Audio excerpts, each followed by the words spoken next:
Yo, what's up? It's your boy Six and welcome back. Today I'm teaching you 4 false cuts that you can do with any deck of cards. A false cut is essentially where you cut the deck into multiple packets, at least you seemingly do so, but the deck stays in exactly the same order that it was originally in. This is essential magic to learn because you could put it into any performance that you're currently doing, any tricks or routines that you already do, and even just practice it whenever you pick up a deck of cards. It really helps sell the effect and make it look like the cards are in a random order, and that's really helpful, especially after you control a card, or in any routine that you have to make the cards look as if they're in a random order. If you've been wondering where I've been for the last couple of weeks and why I haven't posted, well, I've kind of been celebrating a little bit because I did a thing. This thing right here.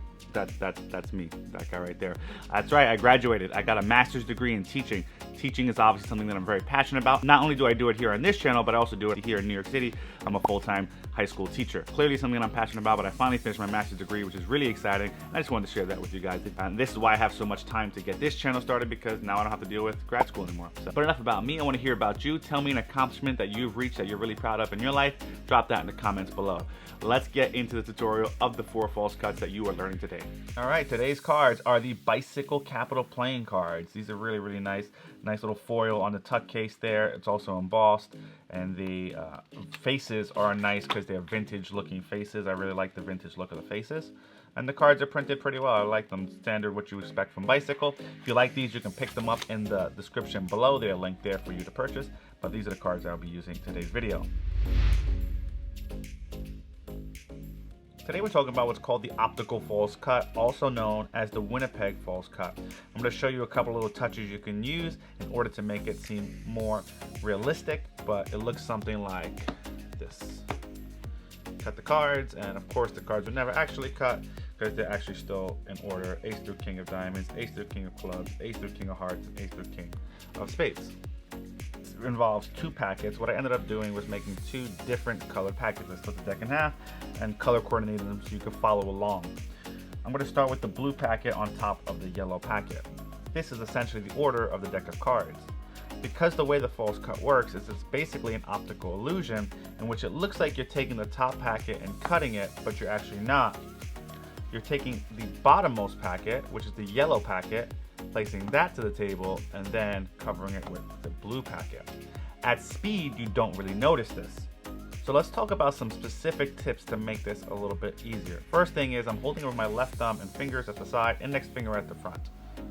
That's the first thing. I'm holding the deck in this position. What's going to happen is my right hand is going to come over the top of the pack, reach underneath, and I'm going to pinch half of the bottom cards. In this case, I'm pinching the yellow portion with my thumb and second finger. My index finger goes on the top. This is tip number 1 because you want your index finger on the top because it's going to glide across the top of the pack and help sell the illusion. Because it doesn't look quite as good just doing it this way. You want that index finger to play a role. So tip 1 is index finger on top like this. What's going to happen is that my thumb is going to reach and touch the yellow packet. In this case, it's going to grab just the bottom portion of the cards when you have regular deck cards, and your second finger down here. You're squeezing the bottom portion of the deck between your thumb and your second finger. Index finger on top. Now my left thumb is going to press on this side here, and then this finger is going to press on this side here, as you can see. And what's going to happen is that I'm going to grab and squeeze this portion just like this, basically grabbing it into 2 packets, right? So this hand is holding the top packet, this hand is holding the bottom packet. So this hand comes over, grabs it, these 2 fingers grab, these 2 fingers grab, and now it's held in this 2 packet formation. What's going to happen is the index finger is going to glide across the top as this right hand quickly pulls outward. You want to pull straight out, just like this, index finger along the top, and then you're going to bring this packet to the table.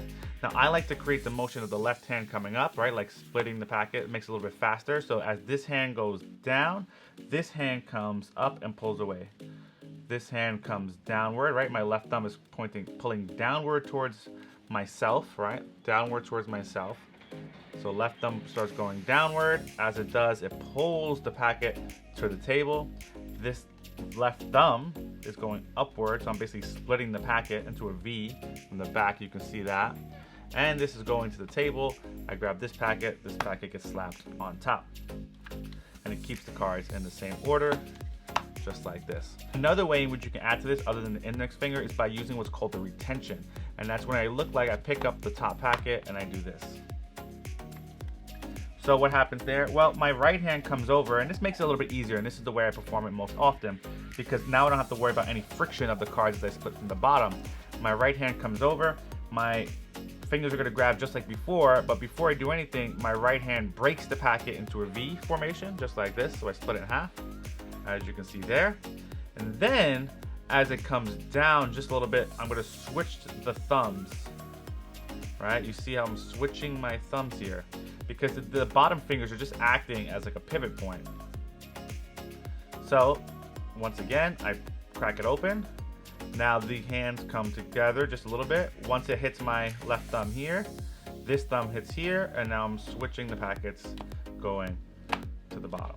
So I crack it open, switch thumbs, and cut the cards. So in full speed, you're just looking at the cards, give it a cut, that looks good, and you're ready to. There you have it, that is the Optical False Cut, also known as the Winnipeg False Cut. Alright, so I have the deck separated this time into reds and blacks, as you can see. And this is Jay Ose's False Cut, known as Ose's False Cut, in which you just cut 3 packets just like this, put one on top of the other, and even though you do that, the cards still stay in the same exact order. Nothing has changed. Once again, you just simply cut the packet to 1, 2, 3 packets, put one on top of the other, and all the cards still stay exactly the same. Alright, so we're back to our little teaching tool here, and we're going to be talking about Ose's False Cut. Since it is 3 packets, I now have 1, 2, 3 packets of 3 different colors for you to follow along. Here's what's essentially happening. I'm cutting off the first packet of cards, and I'm placing it all the way to my left. In this case, because you're watching, it's probably facing your right, but it's towards your left, lining up with the deck of cards you have here. Next thing I'm going to do is I'm going to take the middle packet and place it in the middle. And then the last packet goes all the way off to the right. Really, you could do it either way. It's just making sure you remember which way the cards go. Because now, in order to stack the cards on top of each other, as you can see, 1, 2, 3, you would think that I would, in order to actually mix it, I go white on top of blue on top of yellow. But that's not what I want to do. I want to place the yellow packet on top of the blue packet, starting from where my dealing hand is. This is why I put it there, because then I never forget. It's always aligned with my dealing hand, so I know which side to pick up from first. Place that packet in the middle packet, this packet on this packet, and we're back in the exact position we began. So if I have yellow, blue, white, yellow goes down, blue goes down, white goes down. I can talk for a second, create a delay, add yellow on top of blue, on top of white, and we're back in the same exact order. He actually recommends doing so with a little bit of muscle behind it, right? So you're gonna slap the packets down on the table to add that extra little bit of muscle. And then when you pick them up, you slap one on top of the other, and then you place it in front of the spectator. This is because usually when people cut cards at a card table when playing poker, nobody really cuts the cards softly like this. That's very rare. Usually, especially at a card table, they're slapping the packets down on the table when they cut them. So I recommend that you would do the same. First packet, second packet, third packet, and then you quickly pick them up in rapid succession, and I think it just looks really, really good. Another really convincing false cut. If you want some extra work on this, check out the work of Benjamin Earl. He has some great ideas on this cut that I won't go into here, but I highly recommend you look at his work. Alright, so this is Rosini's cut, and it's from a magician named Paul Rosini. And it's a nice optical illusion cut as well, just like we saw before, like the Winnipeg False Cut. But it looks something like this, where I can take the cards, give it a cut, and even though I give the cards a cut, they're still in the exact order that I had them. Red, black, red, black, red, black, ace through king, ace through king. I don't have to do it just once. I can do it as many times as I wanted, because I can give it a bunch of cuts, and whenever I stop, they'll still be in the same order. Alright, so let's take a look at the Paul Rosini False Cut. Again, 2 packets is exactly what's happening here. You're going to be doing what's called a swing cut. Let's start with the mechanics of a swing cut. So the swing cut looks like this. This is a real cut. This is not the false cut, and we'll talk about the false cut in just a second. But let's talk about the mechanics of this. What's going to happen is that my thumb is going to be at the back of the packet, just like you can see here. My second finger is going to be at the front. You can use your second and third finger if you need to do so. I'm basically usually holding it with just my second finger, but you can do second and third finger. You can really get your whole hand there. I just recommend using 2 fingers because it gives you a little extra space to move the cards around. So second and third finger at the front, thumb at the back, kind of a little bit to the right here, so I'm not over this far. I'm kind of more towards the right side of the pack, so there's plenty of space on this side. What's going to happen is my index finger is going to reach and grab the front of the pack of cards. Now this is split already into 2 packets, but you're essentially doing it with a regular deck and you're picking up about half of the cards.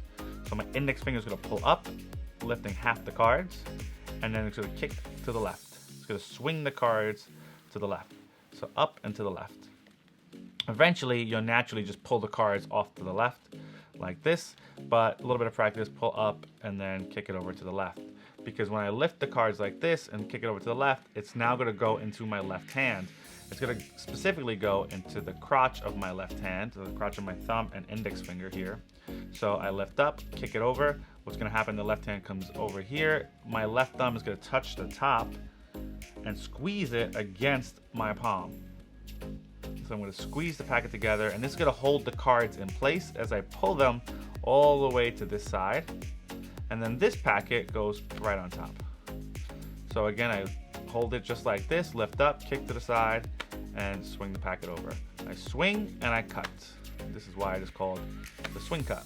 So index finger pulls up, kicks to the side, just like that.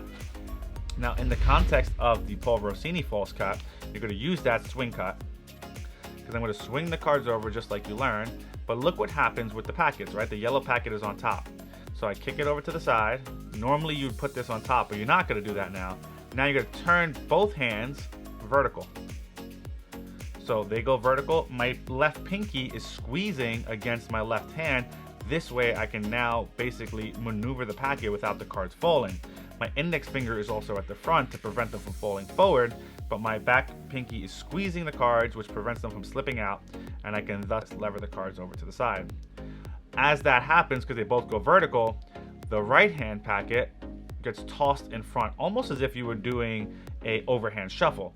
It gets tossed directly in front, and then you can square the cards up, and that brings your yellow packet back to the top. So in slow motion, it looks like this. I swing it over, and then I give it one cut. So I say, look, I'll take the cards and give it a cut. When it's done all in one motion, it looks pretty confusing. You really can't tell that it's not a real genuine cut, but as you can see, the yellow packet stays on top. So once again, lift up, kick to the side, squeeze it with your pinky as you open up the packet. Both packets go vertical, basically as if you were doing an overhand shuffle. You drop this packet here, and you're good to go. So if you wanted to just say control 26 cards as opposed to the whole pack, I really recommend this Paul Rosini False Cut, because you can add in a shuffle at the end. So if I needed to control these 26 cards, now I don't always know when I have 26 cards, right? Because in this case, it's cut off, it's wrapped up. I know it's 26 cards, but here's what I recommend. I recommend that you cut further than 26. I know for a fact that's more than 26 cards because it's more than half this packet. So you leave a small packet on the bottom, you swing cut the big packet over into this hand, and now you can come over with these cards, and then shuffle them off. And then you still have your packet controlled on top. So at full speed, it looks something like this. I give the cards a cut, a little shuffle, and we're good to go. It's a very convincing way to look like you mix up the cards, but still control a packet of cards.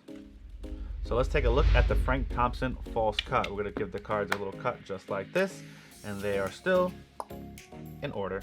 Ba-da-bum. What? Crazy. How does this work? All right, here we have the Frank Thompson False Cut. Now, he has many false cuts, but this is one variation that I probably use all the time. It's really good, and it's a classic one. So again, the same idea with the 2 packets. You're going to begin by doing a swing cut, which you learned previously, and we'll lift up, kick the packet to the side. It goes into this hand.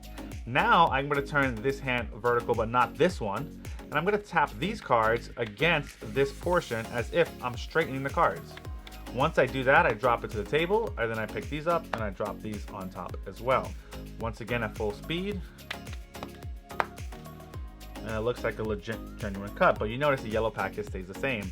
So again, do the swing cut as you just learned in the Paul Rosini False Cut. I lift up, kick it to the side, this goes into this hand, turn it sideways. Now I tap the blue packet against this hand to straighten the cards, drop it to the table, pick up the yellow packet, and drop it on top. And at full speed, it looks like this. I usually do a single alignment, but sometimes you can do a couple. I like to just do one where I just tap it and it looks like I cut the cards. And there you have it, the Frank Thompson false cut. So I'm going to show you now how you can take that Frank Thompson cut a little further and do it 3 cuts. And this is really a really good way to add to that basic swing cut to the table that you just learned. So we're going to use 3 packets before. I would do darkest to lightest, so blue, yellow, and then white. And what's going to happen is you're going to do 3 packet cuts now. So instead of doing half the pack, I'm going to cut about 1/4 of the pack using the swing cut. And that's going to go into my left hand utilizing the swing cut you just learned. Now I'm going to take another one, in this case half of the packet that's in the right hand, but essentially another 1/3 of the whole deck, and swing cut that into this hand as well. Again, going to the crotch of thumb, pulling it over. But look what happens here. I hold a pinky break now between these 2 packets. That's really important. That pinky break keeps that gap between those packets. Once that happens, this white packet is left in my hand, goes to the table. I'm going to pick up all the cards above the break, place them on top, and then the blue packet right on top, just like that. So again, it looks like this at full speed. You cut the blue packet into this hand, the yellow packet into this hand, it goes into the crotch. But before you pull this packet all the way out, you get your pinky inside of there to hold that pinky break.